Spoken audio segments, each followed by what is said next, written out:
Okay, we are live. We have Alexander Mercouris joining us in London, and we have the one and only Mr. Professor Jeffrey Sachs joining us from the Center of Sustainable Development. That link is in the description box down below, as well as the link to Professor Sachs' blog full of amazing articles. That link is in the description box, and I will also have that as a linked comment as well when the live stream is over. Alexander, Mr. Sachs, what are we going to talk about today? We're going to talk about perhaps the single most important subject of all, which is the looming confrontation between China and the United States over economic policy and the attempts by the United States to basically contain China and to push back and to prevent the development of its economy. And who better than Professor Sachs to help us through all of that, not just because he's an economist, but also because he's been there. He's seen it before. And I remember it to some extent from the 1980s. I remember a meeting in the Plaza Hotel in New York with the United States and Japan. Japan at that time, its economy was surging, and all kinds of agreements were reached after relentless pressure imposed on Japan by the United States. And of course, soon after, Japan entered into its long period of economic stagnation, and some would even say decline. And we're seeing problems in the Chinese economy now, which have some resemblance to what we saw in Japan around that time. We see similar patterns in US policy as compared to those with Japan in the 1980s. And by the way, I'm sorry to say this, lots of gloating articles, especially at least in the British media, about how China is now in decline, how its economy is going to fade, about how the challenge from China, which I think is greatly misunderstood anyway, is going to dwindle in the future. So, Professor Sachs, are China's economic problems like Japan's from the 1980s, and is the United States playing a role in bringing them about? Now, that's a huge question. Yeah, Let's take it in parts. Let's start perhaps with the United States and its role in these matters and its perspective on these policies. It's amazing. It's not only in the UK media. If you look at the US press, the delight, the gloating over China's purported difficulties fill the pages. And this recent issue of Foreign Affairs, which is the publication of the Council on Foreign Relations in New York, just across the park from where I am, and is the kind of center of the American establishment, is just filled with end of China stories. Of course, a few months ago it was China about to take over everything stories. This is an elite that talks to itself in circles and with utter confusion, but also a lot of dissimulation. What's happening with China is, of course, complicated. It's by some measures the world's largest economy, by other measures the second largest economy, but it's big and it's complex, so many things are happening. But one of the things that definitely is happening is the United States is doing everything it can to try to derail the Chinese economy. It claims, of course, it isn't, but it is. And as you mentioned, we've been through this before. Of course, the whole Cold War non-military side of the US vis-a-vis the Soviet Union was about economic and technological containment. That was the core organizing idea. And that playbook was used, ironically, against America's ally, Japan, in the 1980s. And it's a period I remember well because I started as an assistant professor in economics at Harvard in 1980. And I went on my first visit to Japan in 1981. And I went with a wonderful colleague, Ezra Vogel, who had written a book which was the Japanese bestseller of the time called Japan as Number One. And Japan as number one was about the surge of Japanese manufacturing, Sony and Toyota and so forth. And it said Japan has developed a lot of remarkable process improvements, just-in-time manufacturing and so forth. And it was now a dominant manufacturing power. And of course, it was not only in consumer electronics, but increasingly in semiconductors and other cutting-edge technologies. And this was a celebratory mood of Japan in the 1980s. And one could watch, and I watched it close up, how American policymakers, wait a minute, this is an ally that's supposed to be subservient to us. Now it's taking our industry. And by the second half of the 1980s, all this American rhetoric and supposed ideology of the liberal order and so forth, of course, was turned on its head. We need to stop Japan. We need to stop Japan's economy, but we can't do it in just those terms. Japan's a bulwark of our power in East Asia, so we have to do it by agreement. And in the late 1980s, the agreement was Japan would stop exporting to the United States, even though it was hyper-competitive vis-a-vis the United States. And the Plaza Agreement that you recall rightly was an agreement that Japan would massively overvalue its currency. Kind of a remarkable idea, but the Japanese yen soared in value, but by design. This was a policy of the United States. The US also imposed many export limits on Japan, and these were called voluntary because Japan, as being a part of the US security system, accepted them and said, we won't export to the United States automobiles or semiconductors and so forth. And by the end of the 1980s, Japanese growth had stopped. But it had stopped absolutely because the United States had stopped it. And Japan, in its way, had acceded to that in public. So the public rhetoric was, well, Japan's entering a recession. The behind the scenes, of course, was the United States had engineered the stop of Japan's relentless manufacturing success. And Japan went into a financial crisis because finance is based on extrapolation. So asset prices are based on extrapolating the rapid growth into the future. And when Japan's rapid growth into the future was no longer rapid, then asset prices collapsed. And in 1990, 1991, 1992, we had the so-called bursting of the Japanese bubble. And Japan went into a long and prolonged crisis. And the US policymakers said, well, Japan's aggregate demand is down, meaning it wasn't selling exports anymore. That was the US policy. Japan should increase its consumption and stop bothering us, basically, with the exports. And I had a very interesting and distinct conversation with one of Japan's top economic policymakers in the mid-1990s, who was a friend and very senior, let's just say.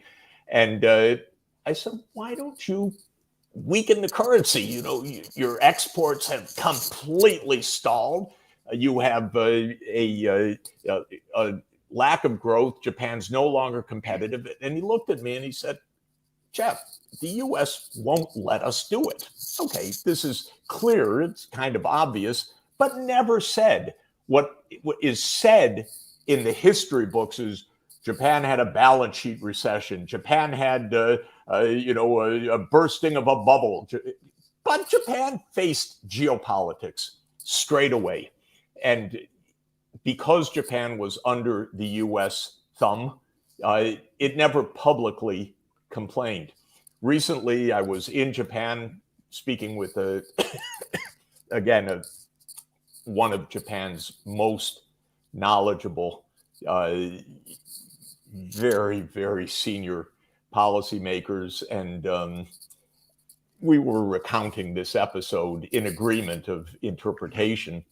And I said something about how in the economics profession, the so-called balance sheet recession view, that this was about finance and Japan's overextension and bubble had taken hold.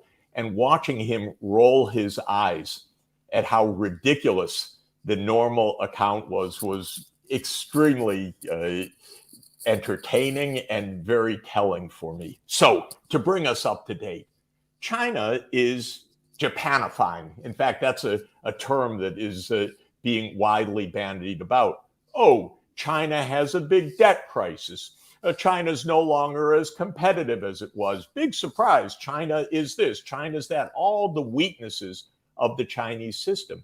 But what's happening in a very concerted way since around 2015 is the United States is doing everything it can to derail China's economic growth. The same playbook. The big difference is China's not under the US security thumb. Everything else is the same. So there isn't a plaza agreement where China agrees to a massive overvaluation of the renminbi, but there was the Trump tariffs, unilateral, absolutely against World Trade Organization precepts, but of course, WTO rules don't matter to the so-called rule-based order, which is whatever the rules that the United States wants is in fact what the rule-based order means. So the U.S. started this process of the old playbook, the Soviet containment playbook, the Japan containment playbook, now with China. And it's doing it through a mix of policies, not with Chinese agreement, but unilateral tariffs, other blockades on the markets, tax cuts and subsidies with the rules of origin for the U.S. side to say you can't produce in the U.S. or can't get the tax breaks unless it's U.S. based, rules to stop China's inward investment into the U.S., rules to stop U.S. outward investment to China, and most tellingly now, trying to break China's access to high technology. The rhetoric of all of this is, oh, we're not doing anything against China. This is very narrow. This is a high wall on a small yard. And to paraphrase Jake Sullivan, this is completely to play with fire by trying to stop China's growth. And now we see this year, China's overall growth has slowed tremendously. And the most telling factor, the single biggest factor, is not all the things that are said about the debt markets and real estate. The biggest single factor is China's exports to the US and to the European allies are way down this year because the barriers are going way up. And the barriers are the direct barriers, the warnings to US companies. You better friendshore, you better reshore, you better move away from China in your supply chains. We don't want to see you dealing with China right now. And this is having an effect. What's completely fascinating, though, and this week was the mark of it, is China is not Japan. China is not subservient to the United States. China is much bigger than the Japanese economy, both in absolute terms and relative to the US. And arguably, it's larger than the US economy in absolute size or second to the US economy. But it's got a lot of friends around the world that also don't want the US hegemony in the global system. And that was the, I think, rather remarkable note of this week's BRICS summit, which you've been discussing at length. I think it was actually a rather remarkable summit. Not only are the existing 5 BRICS countries, Brazil, Russia, India, China, and South Africa, already larger in size than the G7 when measured at international prices or purchasing power prices. But they added 6 more systemically consequential countries. And rather fascinating, because Brazil took its biggest next door neighbor, Argentina, so that really is solidifying the South American base of this anti-U.S. Hegemonic response. They brought in, very interestingly, Egypt and Ethiopia, meaning that it's the northeast corner of Africa and the Indian Ocean side. And these are 2 very, very interesting large countries with more than 110 million people each. And then the Gulf region, of course. And remarkably, China's absolutely stupendous diplomatic success, Iran and Saudi Arabia, as well as the Emirates as the remaining 3. So the BRICS agreed to expand by another 400 million people, another 5% or so of the world GDP. The BRICS countries in the expanded form will be significantly larger than the G7. And what was quite fascinating for me as a monetary economist is the amount of focus on really making a complete workaround from the US dollar, because that's the real point that they're saying, given that the US government very unwisely, self-defeatingly, completely armed and militarized the dollar in the last 10 years, so that the currency is not just a settlements account, it's an instrument of hegemony. And now there's this massive counter reaction to that I think is going to be extraordinarily consequential.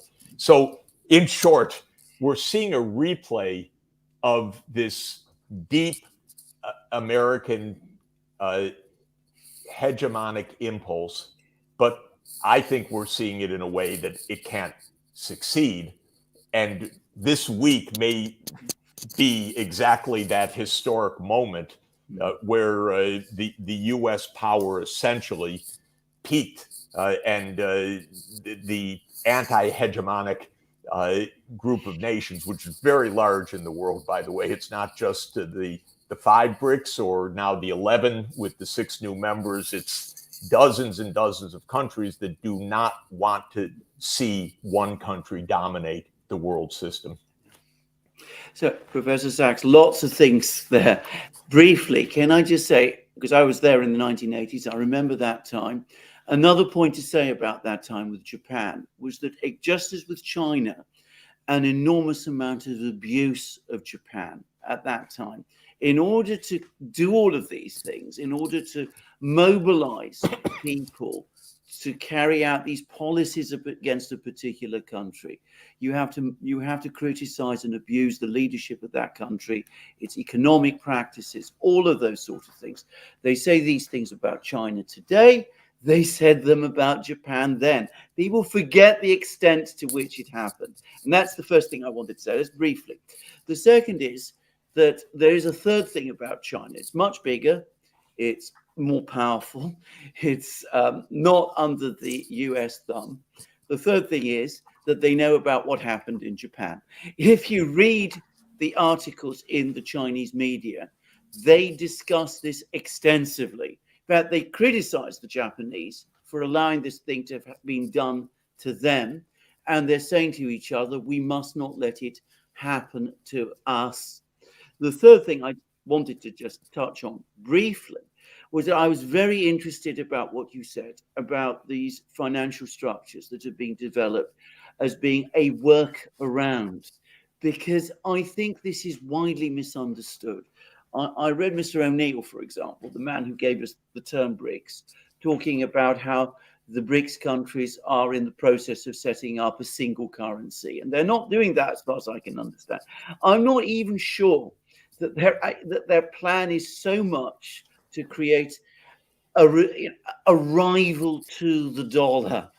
I think what they're trying to do is create a system so that they can trade with each other, not through the Western system. In other words, a workaround, exactly as you said. So this isn't a challenge in that kind of sense. It's in some ways a more modest goal, but also a more attainable one. Now, is this correct? Is this, because I think this is the last point is really very important. But as someone who understands, monetary things, which I'm not an economist, I don't to some extent, I don't to any great extent. Am I right in getting my feeling of this correct? I think the idea is exactly as you say, though there have been voices saying we want a BRICS currency and so on.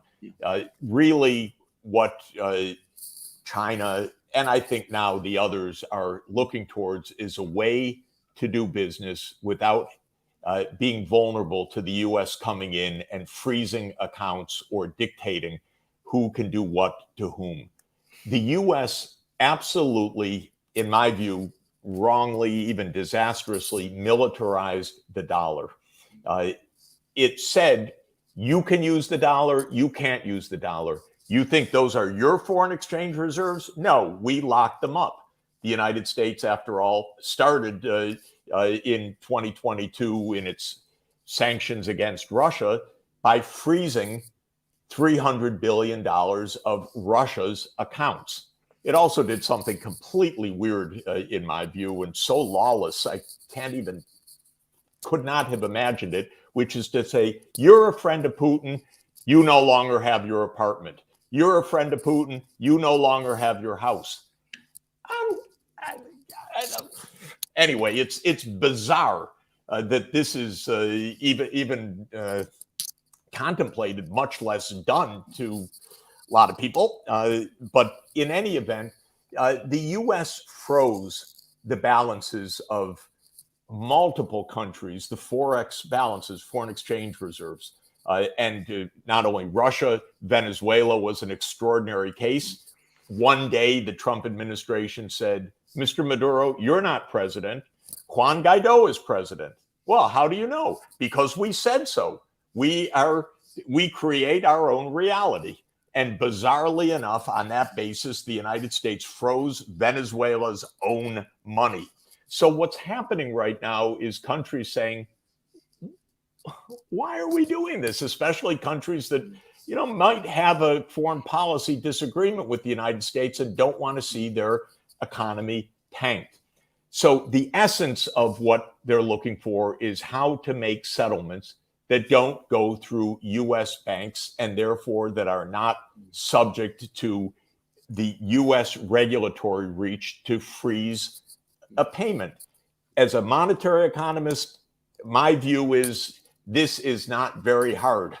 You can settle in multiple ways. And this is the point that they're all making in the BRICS summit, which is why should India and Russia or China and Brazil settle in dollars and be vulnerable to the U.S. Treasury, to CFIUS, to all of these committees that one day to the next can say that's not really your money. They want a reliable payments mechanism. And I think over the next year, that's what they're going to devise. They will settle in renminbi, they will settle in rubles, they will settle in rupees, and they may make a unit of account that's based on perhaps the starting 5 R currencies, the ruble, that's the real, the ruble, the rupee, the renminbi, and the rand. So it happened that the 5 original BRICS countries are all R currencies, and they talk about a 5 R unit of account now. Now they've added the real with Saudi Arabia and with Iran, so maybe it'll be 7 R's in the core basket. It won't be a currency. it may be a unit of account for denomination of contracts and so forth. They could very well create swap lines across the central banks of the BRICS countries. I would imagine that they would do so to ensure liquidity in this system. Just like the SDR can be issued ex nihilo, out of nothing, in the IMF, which basically means that central banks agree to swap their currencies in essence. The same can happen within the BRICS countries. What they will do, in short, is to create alternative payments mechanisms that don't use US banks. Great success for the US. They brought it on themselves, absolutely predictably. My view is the role of the dollar is going to diminish tremendously. The whole economics literature is, no, this doesn't happen. This will take decades. No, this will happen quickly because of the politics. I don't mean 1 year to the next, but over the next few years. It'll happen for two fundamental reasons. One is that the US militarized the dollar.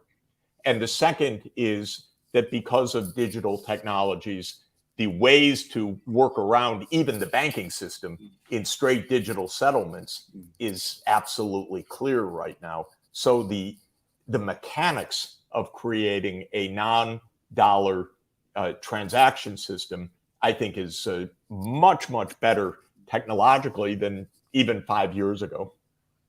The other thing I'm going to say, because I think this needs to be said, is that none of this, you said that what's happening to the dollar is not in the interests of the United States. None of this, in my opinion, is in the interests of the United States.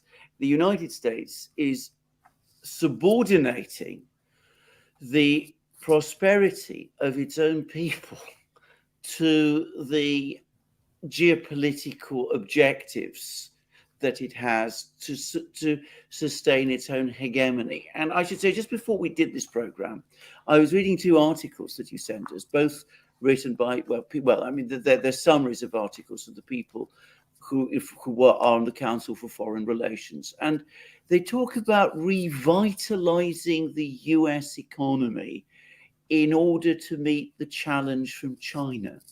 And I have to say, that seems to me an absolutely warped sense of priorities.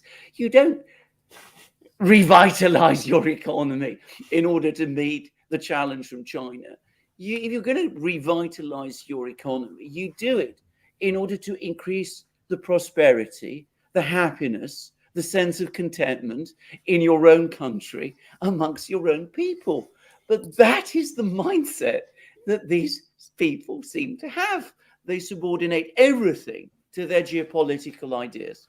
It's so well said, Alexander. You know, the main problem in the United States is we have become a plutocracy, massive inequality, a lot of people suffering.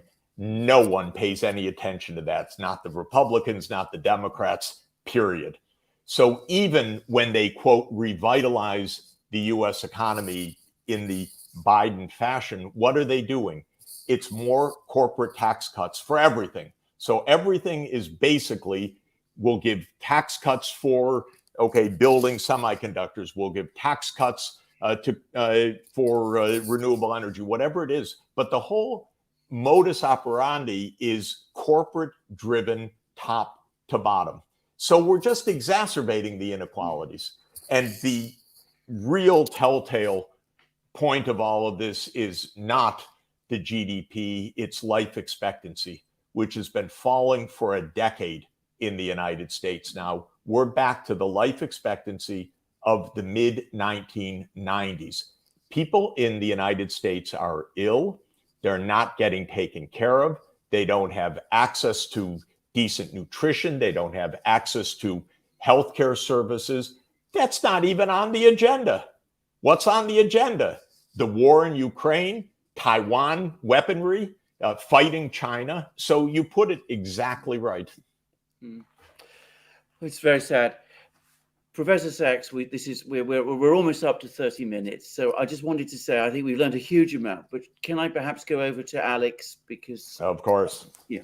Great. Okay, let's do 3 questions, and then Alexander will stay on and answer the rest of the questions. But I have some really interesting questions for you, Professor Sachs, which I'm actually curious about as well. Let me pull up the one question on Yellen.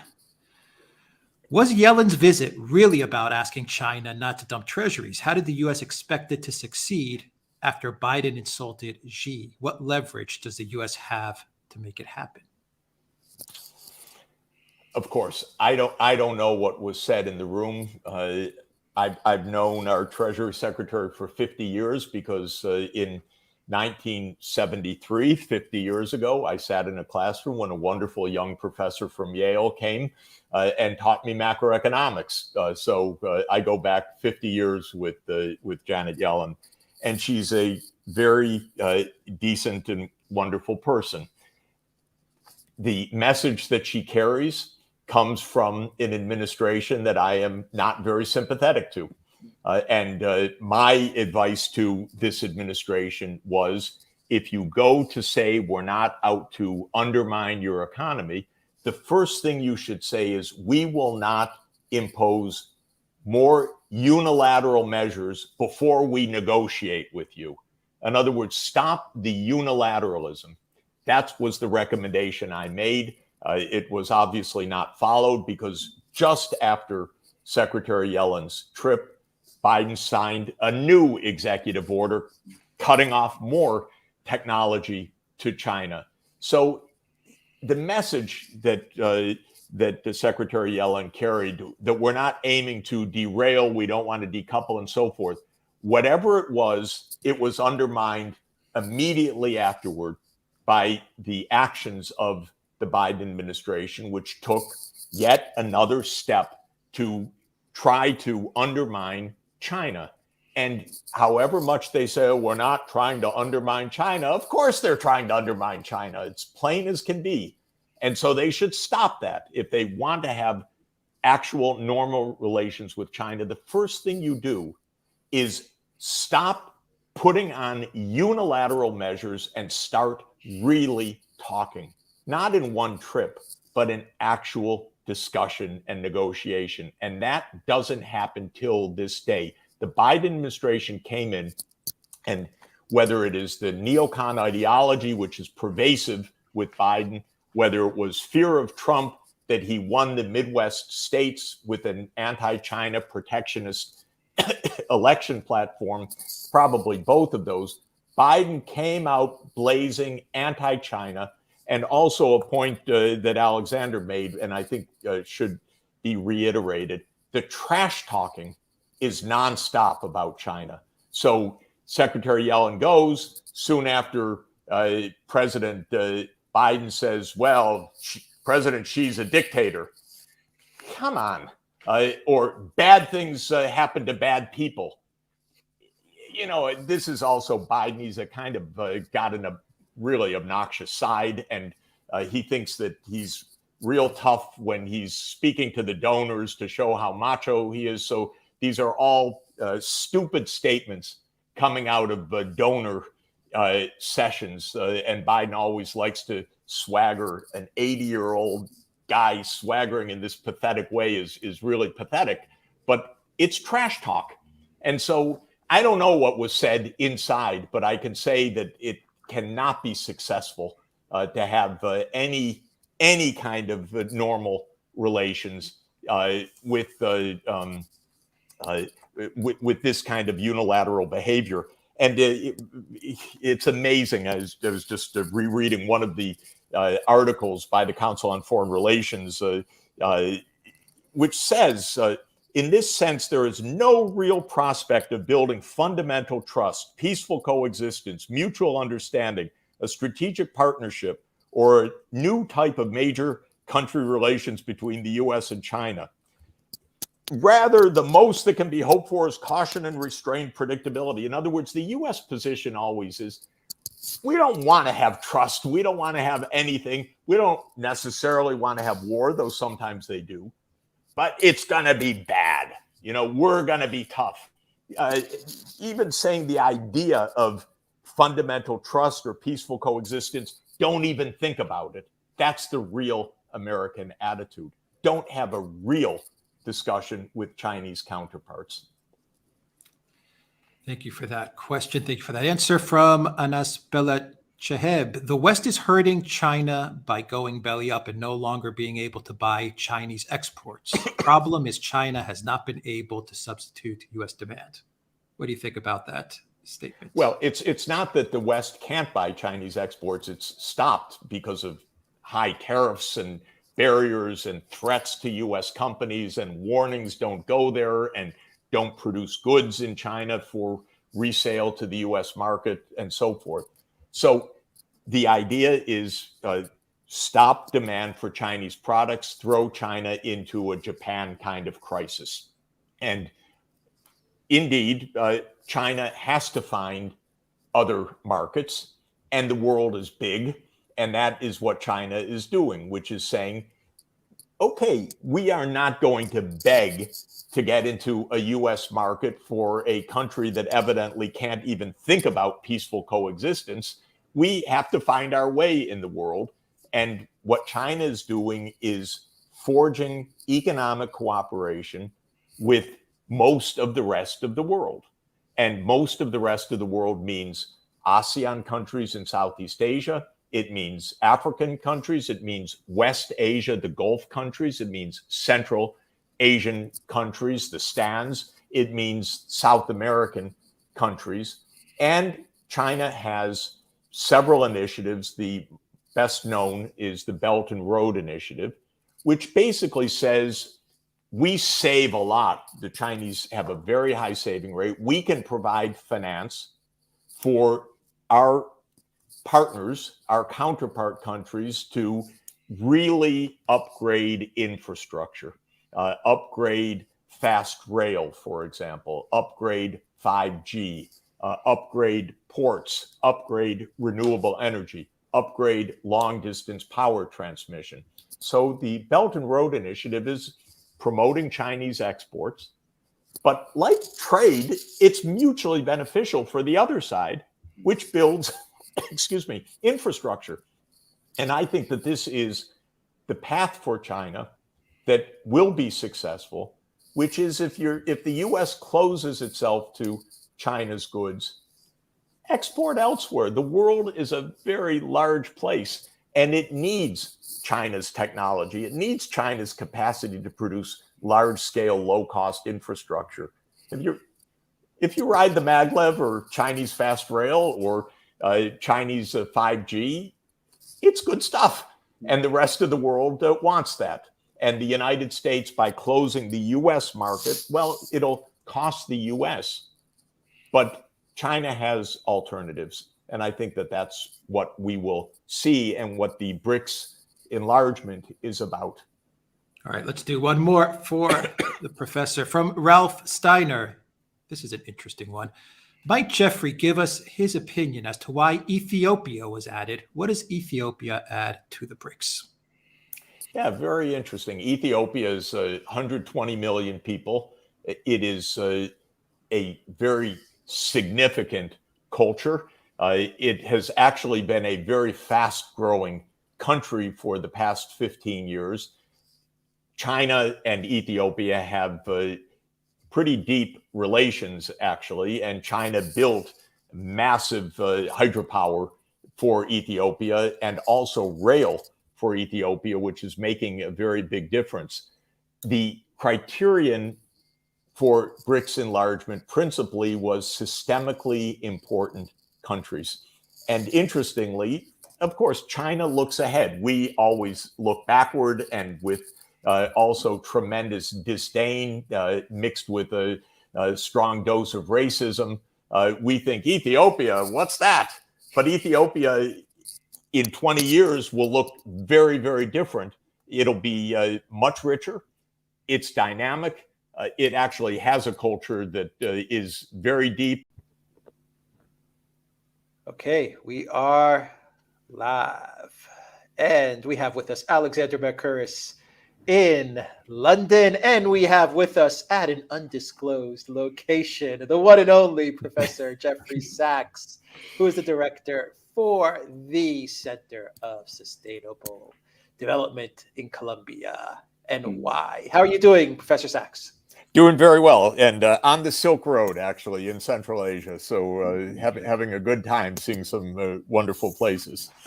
Amazing, amazing. So we are on a tight timeline. So let's get started. Alexander. Absolutely. Sachs, I'm passing it off to you guys. Hello to everybody, by the way, that's watching us, and a big thanks to our amazing moderators. Let's go. Indeed, and since we've got short space of time, let's go straight in, and we're going to talk about Vilnius, the NATO summit there. Professor Sachs has done, I find, an excellent article describing how this war that we have in Ukraine, at the center of it has been this obsessive, I say obsessive, he doesn't use that word, I use that word, this obsessive desire to get Ukraine into NATO, or at least to expand NATO eastwards. And what we now have is a situation where Ukraine is faced with a war. Now, this is again my interpretation, faced with a war, which it is clearly losing, and which is causing it enormous destruction. And at the same time, NATO is saying, yes, you will still join one day, but not now, not now, not anytime soon, not under any conditions that we can set out. And I think that is terrible. I think that is terrible for Ukraine, and it is terrible for peace. So over to you, Jeffrey Sachs. Well, I agree with all of it. Instead of the word obsessive, I would probably say relentless, because it has been the driver of U.S. foreign policy since 1992. The idea that there's a unipolar world, and now the U.S. is going to run everything with the demise of the Soviet Union. And so I think that this was really planned step by step, and it's all gone absolutely disastrously, because these people are not very clever, by the way. They really are not very clever. They have no sense of proportion and what they're doing. And of course, they denigrated Russia's capacity to respond to anything that the United States put up. So they got everything wrong relentlessly, but they have created exactly the formula to destroy Ukraine. This is the formula that says there's no path to peace, because the West will do exactly what Russia will fight to the end for, because it's an existential position for Russia, and that is not having NATO on its 2,000-kilometer border by being positioned in Ukraine. So this has been such a shit show. I don't know if we're allowed to say that on the air, but it's unbelievable. Trying to understand why is, I think it was basically a consistent underestimation of what Russia would do at every stage. So this was kind of the neocons, by their own bluster and blather and arrogance and ignorance, thinking that they could do whatever they wanted without any opposition. And President Putin called their bluff. And now they went to Vilnius without an idea in their heads about how to end this war. But what's stunning, what we're going to see, actually, since this is not going to be settled at the negotiating table in the coming weeks or months, this is obvious. The simple truth seems to be the one that Jake Sullivan and Biden said a few weeks ago, and that's the U.S. has run out of ammunition to give to Ukraine. And if that's the case, which is what the U.S. has said, well, it's just going to have an absolutely disastrous outcome for Ukraine. But Vilnius was without a single constructive idea, without any impulse whatsoever to actually help save Ukraine. They don't care. And I think another part of this, obviously, is that from the U.S. security establishment calculation, what does it matter how many more thousands or tens of thousands of people die? that's never been their calculation as long as it's not U.S. body bags. And this is part of the profound cynicism of all of this. Not an idea, not a constructive approach, not a word about peace or negotiation or discussion, nothing except a formula guaranteed to be more disaster. Absolutely. Can I just ask you one particular point which stood out for me about your article, which is something I didn't know, that in 1992, it seems that there were private discussions within the Bush administration about how to expand NATO eastwards. This is at the very time that, well, shortly after the time when the Russians were told that wasn't going to happen.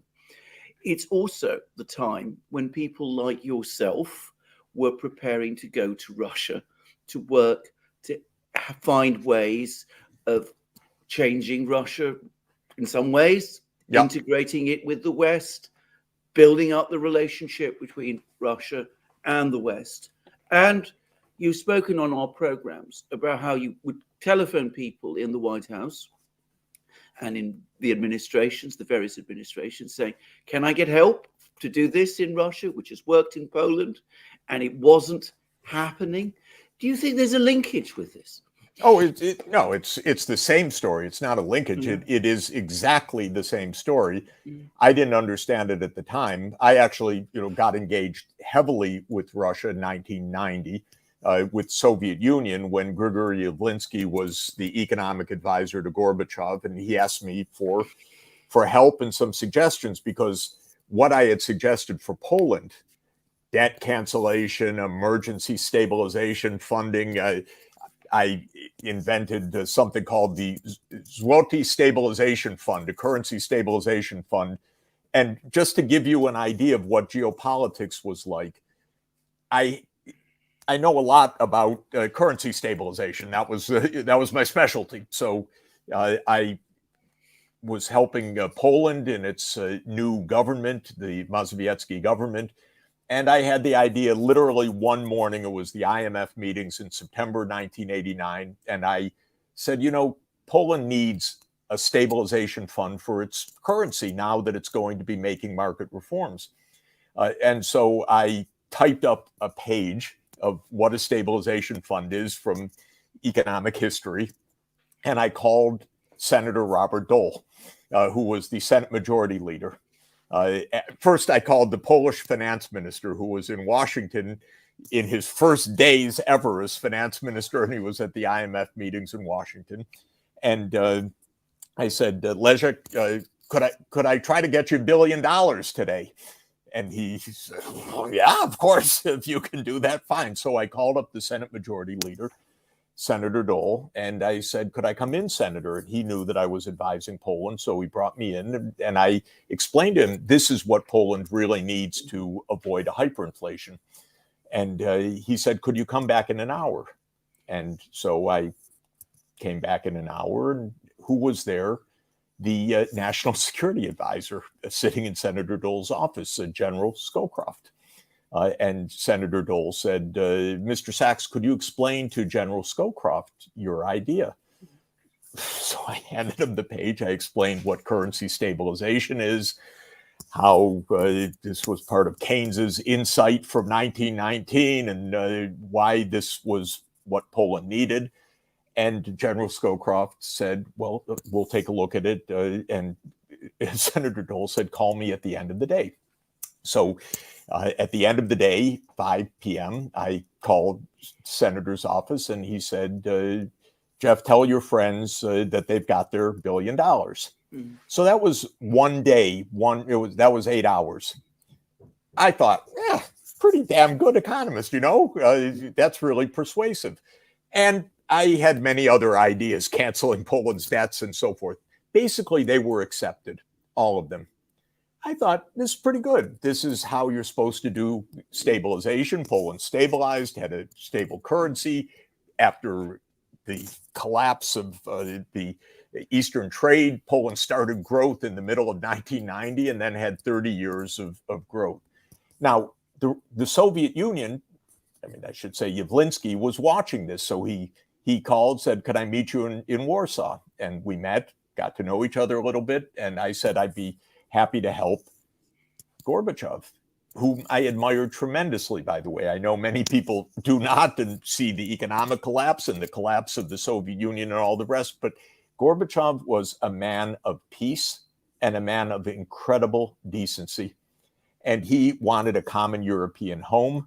And I loved the idea, and I got stuck with that idea, I have to say, for the next 33 years, because that's what we really need, not the barriers. So I said I would try to help President Gorbachev. We actually had a project at Harvard and MIT in the spring of 1991 to come up with a plan. I wrote a central part of it based on what Poland had done, which was stabilize its currency, avoid a hyperinflation, get its debts canceled, get a fresh start, begin economic growth. And the White House turned it down flat, immediately. And by the way, I wasn't the only person in this group. This was Graham Allison, who was dean of the Harvard Kennedy School at the time. Robert Blackwell, who became very major figure in U.S. foreign policy. Stanley Fischer, who became many things, including vice president of the Fed, governor of the Israeli Central Bank, chief economist of the World Bank. It wasn't some bizarre group. It was pretty damn establishment, and we were saying help the Soviet Union avoid a financial collapse. Okay, zero. The White House said, basically ridiculous. We're not going to help the Soviet Union, whether it's Gorbachev or not. Gorbachev fell. Gaidar, who was Yeltsin's economic advisor, called me in the fall, said, please come to the dacha outside of Moscow. We urgently need to talk about the financial situation. So I came in September 89. This is now September 91, and met with Gaidar. And interestingly, just as an example, the G7 finance deputies were coming to Moscow in November.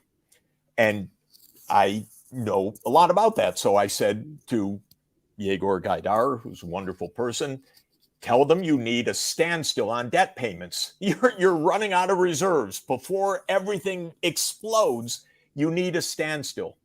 So I was with him in the room as the G7 deputies came in. Then he went into the room and I stayed on the outside.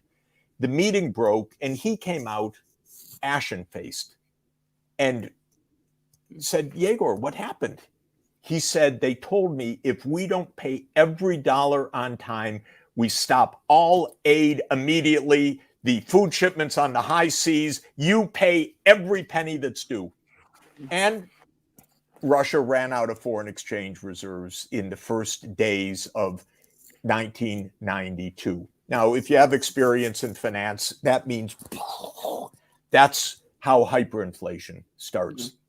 I went back to the White House and said, are you kidding? I went to the IMF. Look what Poland did. Nothing. I went to the Secretary of State, who said to me, Mr. Sachs, even if I agree with you, I just want to tell you, it's not going to happen. You're not going to get the aid. I was, of course, nonplussed. Russia was not exactly the enemy at that moment. Russia was at the end of the Soviet Union. Yeltsin said, we're done with this Soviet period. We want to be normal. And what happens in Washington? Absolute, complete unwillingness to do anything, but interestingly, unwillingness to do anything of the kind that they had just done for Poland.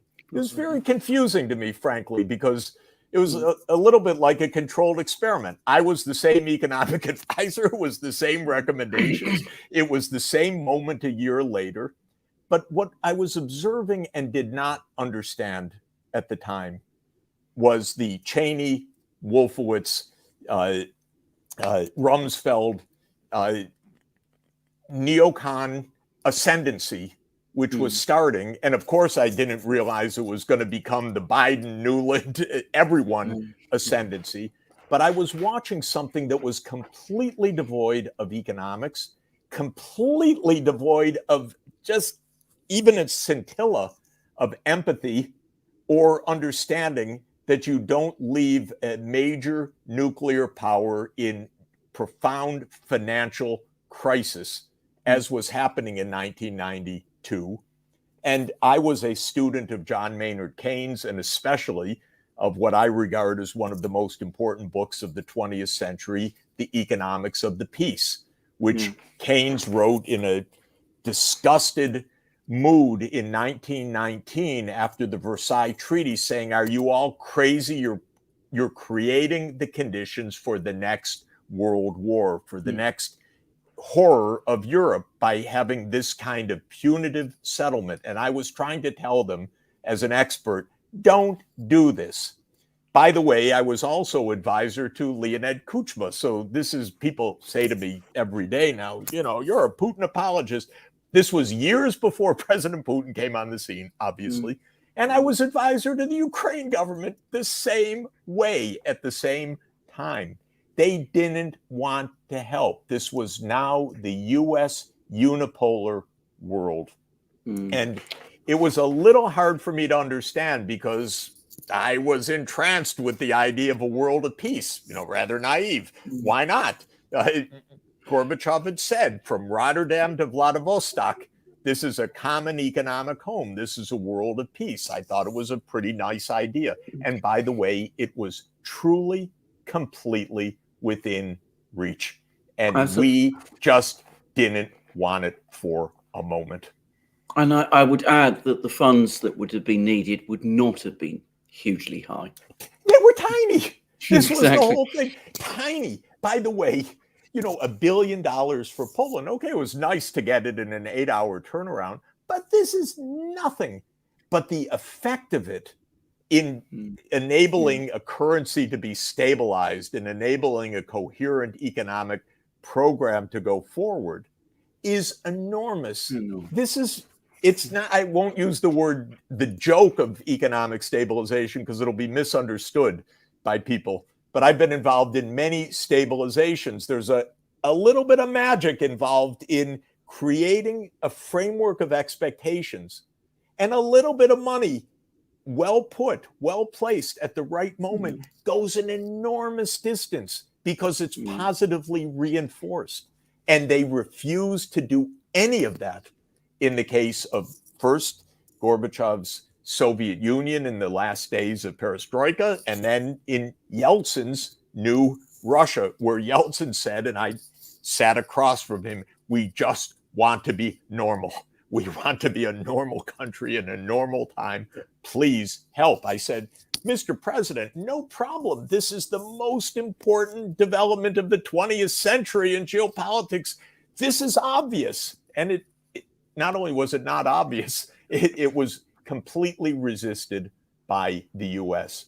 And I would just add the other thing that, and there's several things that are important to understand how deep the underlying direction is and how persistent it is, and how these plans get set and then they get carried out when all the evidence runs the wrong way.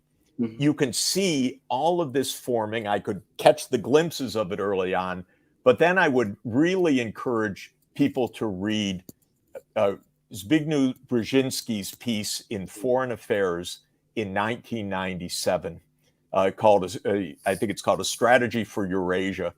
And he spells out almost precisely the timeline for NATO enlargement, including to Ukraine. This is 1997. Putin's not on the scene. This has nothing to do with Putin. This is no reaction to Putin. This is years, and this is a decade, more than a decade, before the Bucharest NATO summit where the offer is made. And Brzezinski spells out exactly the timeline because these are deep plans. And another thing that people should look at is Wesley Clark, who was the NATO commanding general, because he went into the Pentagon on 2 occasions and came out completely shaken by the neocons who explained to Clark all the wars that the US was going to have to take out all of the governments that had been Soviet or Russian allies, Syria and Iraq and all the rest. This was a plan, long-standing. You don't have to be crazy. Just listen to what these people tell us. The problem is everything else is confidential, hidden, and the government lies nonstop about everything, nonstop. And so you have to be in the room to see it, or you have to know someone who is in the room, or you have to watch very closely to get the drift of this. But, you know, all the people say, oh, it's nothing to do with NATO, blah, blah, blah, blah, blah. They don't know. How could they know? The New York Times has denied it for 20 years in this kind of pablum that the American people have been fed. So they have no data, no information, unless they're watching you guys. That's the basic point. And that leads us directly to Vilnius, because what we now see is the unwinding, or rather, you know, the logical endpoint of this plan that was developed then, that's been followed relentlessly. And I'm going to say this, forgetting to say that what you were proposing, as it's not huge sums of money, a realistic way forward. It might have run into problems going forward, but it was realistic. This plan that was devised in the 1990s was never a realistic one. It was always going to fail. That is an iron. I mean, you know, that's correct. There was never any possible way that. But you know, I think the thing is, and by the way, it's as bad as the economics were in the early 1990s because of this U.S. and Western craziness, boneheadedness. It wasn't even the decisive factor in this, because even when Putin came into power, he was absolutely pro-European. There's no doubt about it. And I know many European leaders that dealt closely with him, friends of mine, people who are absolutely wonderful leaders who said, of course, he was extremely cooperative. So even with all of the blunders, which were terrible mistakes, even in the early 2000s, this could have been rectified. But this plan of NATO enlargement was so relentless. There was Victoria Nuland at every step, by the way. That's the amazing where's Waldo kind of thing, because she is the deputy national security advisor for Cheney. Then she's the U.S. ambassador to NATO. Then she's the spokesperson for the State Department for Hillary Clinton. Then she's the Assistant Secretary of State on the Maidan. Now she's the Undersecretary of State. So if there's one person who personifies the constant thread of this, it's Nuland. But this could have been avoided so many times. And we've lost him. He freeze up. He froze up. Yeah. He'll come back. Well, can I just say this is history that we've just been hearing about, history much of which I didn't know. I didn't know anything about these meetings, but it brings us back to this point that this decision, this policy, has very, very deep roots. It was completely unrealistic. It was disastrous in effect. It was, in my opinion, immoral in its purpose. I mean, eastward expansion of NATO in the kind of way that was done, and the kind of plans towards Russia that were being talked about were and are immoral in their purpose. And they've led us directly to the dead end, which is where we are now, which is Vilnius. The fact that they've, exactly as Professor Sachs was saying, they've all met together in Vilnius. They can't come up with any kind of strategy. They can't come up with any plan. They've run out of ammunition by their own admission. They've got no ammunition that they can use to supply to Ukraine, but they can't let go. They can't come forward and say, let's sit down, accept that NATO cannot expand to Ukraine. Let's talk with the Russians about security. Let's bring this war finally to an end. They can't do that. And it is the greatest failure of policy since Versailles. I don't know if you heard any of that, Professor. No, I Sachs. didn't. But poof, back again from Samarkand. So good to be with you. But I got on my personal hotspot, so I think it can hold for a moment. So I don't remember where I was ranting exactly. Well, what I was saying was that briefly we were talking about the unreality of what was proposed. I said that it was not merely unreal, but it was also immoral, and it has led us directly to the dead end, which is now Vilnius, because they have no way now of proceeding forward with this plan. They do not know what to do. But at the same time, they cannot retreat from it. They have no idea how to retreat. And I ended by saying that it's the greatest failure of policy, Western policy, since Versailles. Well, let me say the following.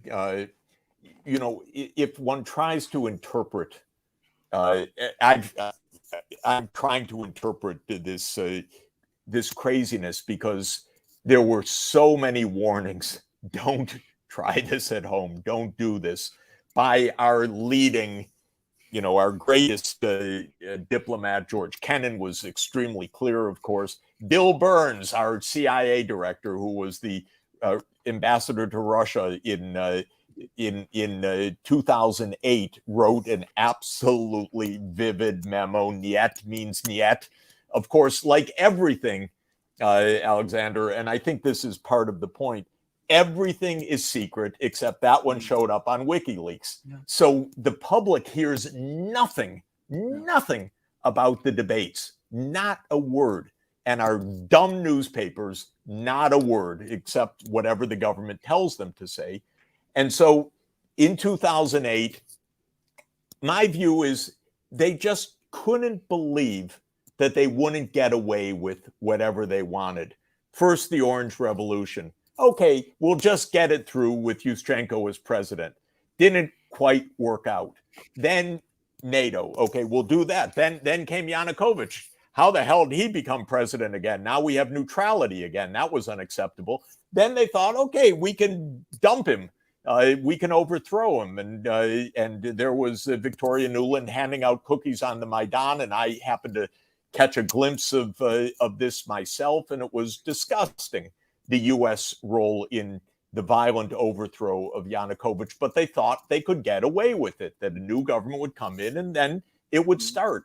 And they believed until the end, I'm quite convinced, that Putin was bluffing, that he would never launch a military effort against NATO enlargement, that in the end he would back down, we'll see him through the bluff. And when he did launch the special operation in February 24th, 2022, he did it with the view, in my opinion, that Ukraine would come to the negotiating table quickly, that this was basically to get the negotiations that the United States had rejected at the end of 2021. And indeed, immediately Zelensky said, yeah, we could be neutral. We just need security guarantees. A pretty basic point, by the way. That was the last lucid moment of Zelensky. I don't know what his private attitudes are, but it was the last statement that he made of any honesty, in my opinion, about the fate of Ukraine. He said, we can be neutral. We need security guarantees. This fighting should stop. And then we know it almost did stop until the United States stopped the stopping of the war by intervening and saying, don't you dare agree to negotiate. So they continued their fantasy world that Putin's at an end. He'll never mobilize. And our sanctions will kill him. And everything is bluff, in my opinion, and tremendous miscalculation, because these people are not very bright. And they do not calculate the next move. And they have no understanding of the move on the other side. And so this is why there's no negotiation, because they can't think. They keep thinking whatever they read in the newspaper, which is, by the way, whatever the government has told the newspaper to publish. So they believe their own press releases, which is astounding because the press releases are so obviously phony. So it seems to me, the conclusion of all of this is, if it's right that they've run out of ammunition, this is what we're going to find out. This is probably the only fact that is going to actually determine something. And it's sad to say, because this was so utterly avoidable for 30 years. This was utterly avoidable for the last 2 years. It could have been stopped in March 2022. It could have been stopped at Vilnius last week, and there been a shred of honesty. And by the way, I can tell you two gentlemen that I had, and I won't say more than what I'm going to say, but I had a talk with a brief talk, but a substantive talk with one of Europe's leaders, and I expressed